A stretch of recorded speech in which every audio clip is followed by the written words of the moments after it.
Fitness 360 in Frisco, Texas, and I'm also a licensed professional counselor. And I'm joined today with Jay Barnett.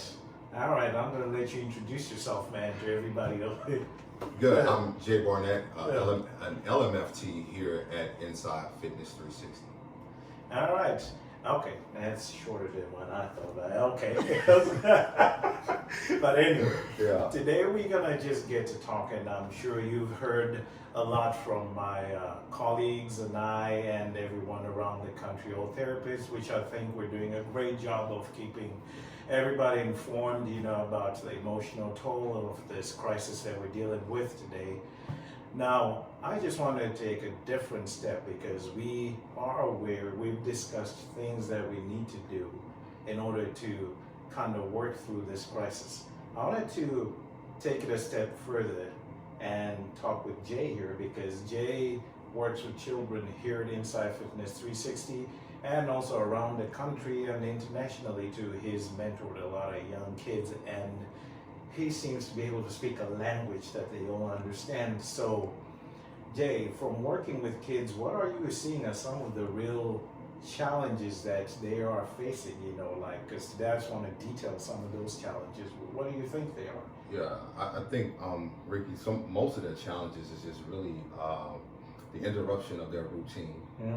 Believe it or not, whether a kid likes school or not, I do believe kids like the routine of going to school because kids they enjoy their social time with their friends, with their peers. Some of them enjoy their athletics. They just enjoy having their own space, and let's just be honest, right? They enjoy having their own space from home and from their parents. Absolutely. And I think the biggest challenge is that they're not able to be social and engage. And that is really challenging on their minds because many of them are not, they're not able to adjust like adults or redirect or pivot, as we would say in the mental health field. But and so they're having a difficult time processing what is going on during this time. Absolutely, because I think for most of us, we don't see that most children, they're not yet emotionally mature. They're still going through puberty, and a big part about puberty is learning to balance those emotions and to interpret what they mean and to put them into words. And I'm seeing that a lot of them, they might end up acting out. So talk to us a little bit more about acting out as a way. And especially, it's funny you say that because I've received a lot of messages from parents, from kids that are on ADHD medications. And so, and a lot of times these kids are on a schedule to where they take their medication before school, and most of the ADHD medications are time release. And so throughout the day, it sort of helps the kid to focus and kind of helps with the kids' impulsive behavior. And so they don't have that now.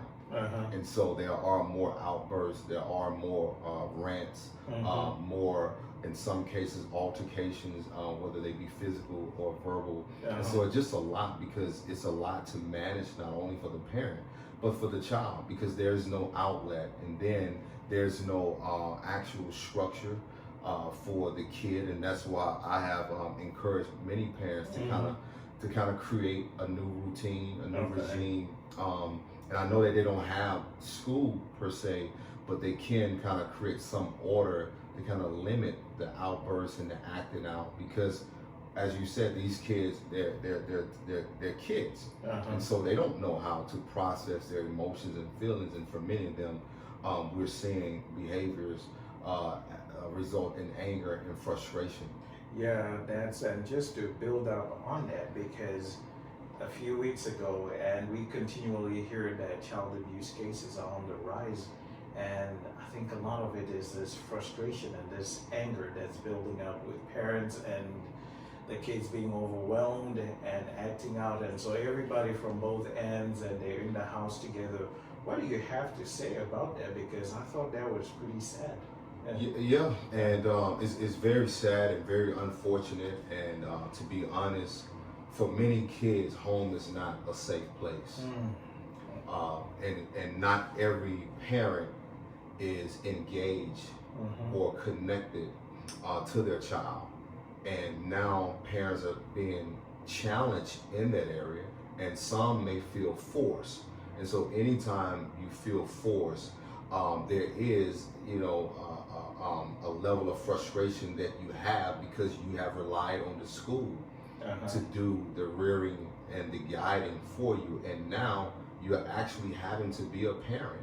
And let's just be honest, not every parent has the capability to be a parent. Ooh. And so, which is challenging. And there's some truth, sir, to that, and so it's frustration for the parent, and now the child is receiving that backlash, and this is what is causing, I think, a lot of the friction in the home front, which is resulting in the child abuse. That's really insightful. Now, and I like what you talked about capacity. Not every parent has a capacity to be a good parent, or sometimes they may have it but do not have the skills nor the patience to be able to deal with that, because being in fairness to all parents as well, they're also dealing with the stressors that are associated with this time. It might be loss of a job, it might just be not being able to adjust properly to the new normal. Now, what are some of the things that parents can do, because they can't really go to work they can go hang out with their friends, they can't go, so what can they do to kind of blow off that steam and redirect it from taking it out on their children? One of the things that I've encouraged many parents to do is to really give that child and yourself the space. And meaning whether you guys have to go into separate rooms and then come back together to sit down and talk, but really challenging the parent to be the driver and not allow the situation to control the energy and to control the dynamic of the new way of functioning in the home. Because as you said, this is a new way, this is a new normal. And so I think one of the biggest challenges is parent just really taking holding themselves accountable that you're going to have to take lead in the home during this pandemic and during this time. And so challenging them to give space, come back, have a conversation, challenging them to get out of the house, whether that's walking or exercising, to be active and to really connect with their child.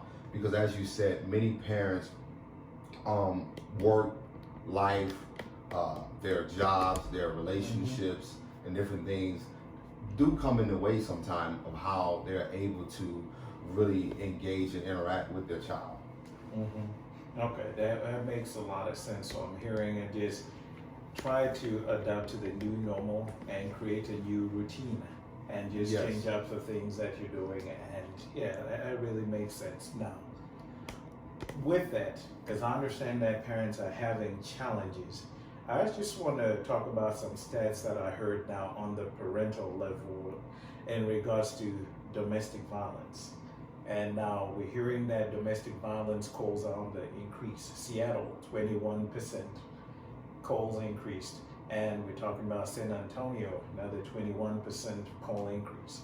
We're talking about Charlotte, 400 more calls they received this year in March than last year. Wow. And I could keep on going on the list of this. And this is all just since people have been together. And it's kind of scary because we don't know how long we're going to be in this situation. And the question is, are we going to make it?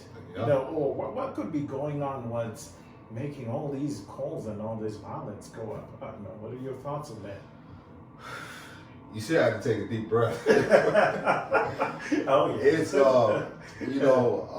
it goes back to the statement I made that not every home is a safe place. And many couples, spouses, don't feel safe at home. Many of them feel as if they're stuck or trapped.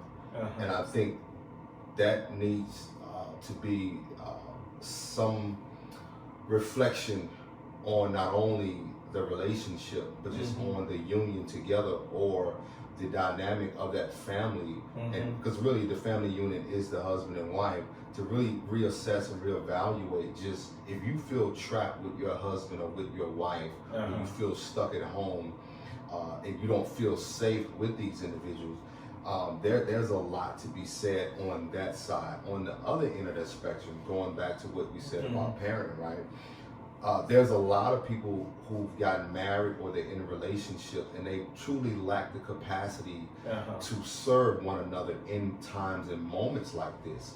So when you do not possess that ability, frustration, anger, fear, anxiety, you're annoyed, you know, and let's be honest, because for many people, work is that space that separates them from their spouse.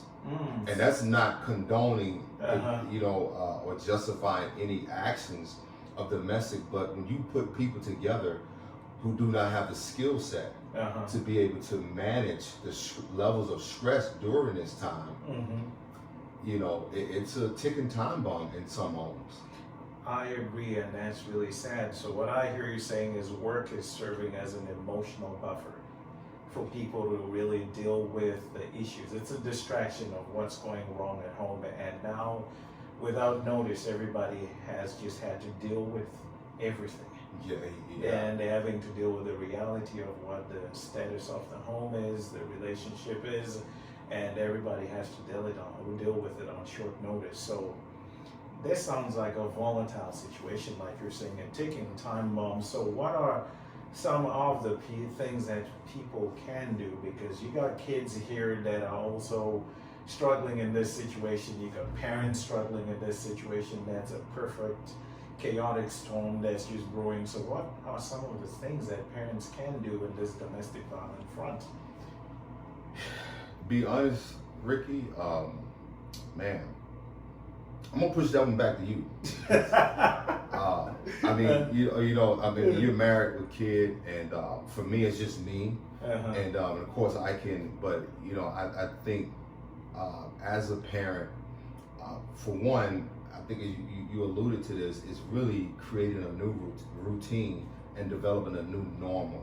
And I think on one end of the spectrum, this is a great opportunity for parents and families to reassess how they function in their family system. Absolutely. This is a great time for them to really bring everyone together, to reevaluate the terms that they have been functioning on as a family, and maybe it's time to, you know, tear up that contract, because you know, we come into families, or whether it's a relationship, we have these contracts and these terms that we have been operating on, whether it's just avoidance and deflecting, whether that's just hiding things under the rug. I think it's a great opportunity for parents, husbands and wives, just to really sit down and really take a look at where do you want your family to go from this point. I think that's a great way, because it sounds like we were talking about earlier, it sounds like the world has been hit with a reset button to sit down and to reassess and look at what's really important. And Absolutely. that plays into what you're saying. Let's reassess these relationships. Are we okay? What do we need to change to be better? And as always, there are resources out there, and we are one of them. There are many therapists out there, or people that we can talk. We know you cannot physically go to a therapist's office, although we are regarded as an essential service right now. But we do have telehealth platforms that people can utilize to talk about this, talk about somebody to somebody. Call a friend, you know, instead of texting, I say call a friend and talk to them about how you feel, and get some new tools, you know. And we have to learn things, you know, because we have to learn how to talk. And above all, abuse is never okay. We have national hotlines that people can reach out to for child abuse and domestic violence, and there are authorities and shelters and things that are in place that can help people feel safe, because we don't condone this over here. It's a serious issue, and it's something that if you don't feel safe, please exercise that. And I hope that we all use this time to reassess and look at who we are as people, and in our relationships, in our families, and look at this as a time for growth. Now, that gives me, you know, a question for you, sir. Before I close that off, I say the time for growth. Growth does not always look like what it starts out like, or it doesn't feel like what it's going to end up like. what do you have to say about growth in this period that we're in? You're right, Ricky. Growth never looks like it doesn't look like something that we will run to. But if you really take a look deep within how you grow, often you're growing in uncomfortable spaces. You're growing in uncertainty. You're growing in opposition. And I think we were talking about this earlier, is that we've gotten to a place as people that we hide behind our jobs. We hide behind being busy. I think you said that we hide behind just finding things to do without taking the time to really look deeply within ourselves. And oftentimes, in order to grow, you have to address you. And many of us have evaded that, because to address yourself, meaning that you have to really be honest with where you are, with who you are, and often being honest with who you pretend to be. Ooh, that's a good one. Yeah. And so, and I think this is a great opportunity, as you said, to really take the time to use this uncomfortable space that we're in, this time of uncertainty and this time of stress and hysteria that we're all in, and really use it to propel us to something greater once we know this is over. I agree with you. I agree with you. Because usually the crushing always leads to something better. And let's continue to use this time to reacquaint with our families, our loved ones, and to reassess what's really important to us, so that when we come back to the next step, next phase, when all this is over, because it will be, because the human race is resilient, and we will find a cure to the COVID virus, but let's make the best out of this situation. And thank you for taking your time to watch this again. Once again, I'm Honour.R, Sithole, licensed professional counselor, and I'm with Jay Barnett. Jay Barnett, LMFT here at Inside 360. All right, thank you.